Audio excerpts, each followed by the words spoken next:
அர்ஜுன் வந்து அவரோட பாடி ஃபிகருக்கும் அந்த மகிஷாசுரன் மத்தினி மாதிரி அந்த சாங் மியூசிக் அதுதான். அந்த மியூசிக்கை போட்டு ஒவ்வொருத்தரும் அடிச்சு புரட்டி எடுக்கிறது பயமா இருக்கு. ஒரு பத்திரகாளி நேரம் வந்தா எப்படி இருக்கும் அவதாரம் எடுத்து, அந்த மாதிரி அவ்வளவு சூப்பரா இருக்கு. அதுவும் மேனலிசம் அவர் இப்படிதான் இருப்பாரு, படம் ஃபுல்லாவே இப்படி 45 டிகிரில தான் வருவாரு, அப்புறம் ஸ்டைல் இப்படி பண்ணுவாரு. ஸோ அதெல்லாம் நல்லா தான் இருக்கு, என்ஜாய் பண்ணலாம். மெசேஜ் எல்லாம் உங்களுக்கு ஒன்றும் இல்லை, ஜஸ்ட் ஜாலியா வாங்க, என்ஜாய் பண்ணுங்க. இதுல நோ மெசேஜ் நோ இது. மற்றபடி பாத்தீங்கன்னா ஒரு ஆனா என்ன ஒண்ணு மனசுக்குள்ள ஒரு கஷ்டம் என்ன வருது அப்படின்னு சொன்னா இதுல ஒரு 2 டைலாக் வரும்.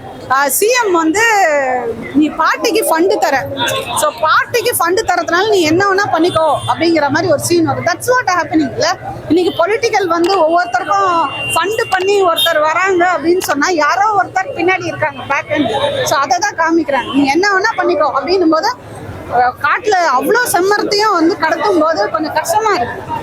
ஹீரோ தான் பண்றாரு, அது யாரோ வில்லன் பண்ணல, ஹீரோ தான் பண்றாரு. அந்த இடத்துல எல்லாம் நீங்க யோசிக்க கூடாது, படமா பார்த்து என்ஜாய் பண்ணிட்டு போகலாம், அவ்வளவுதான்.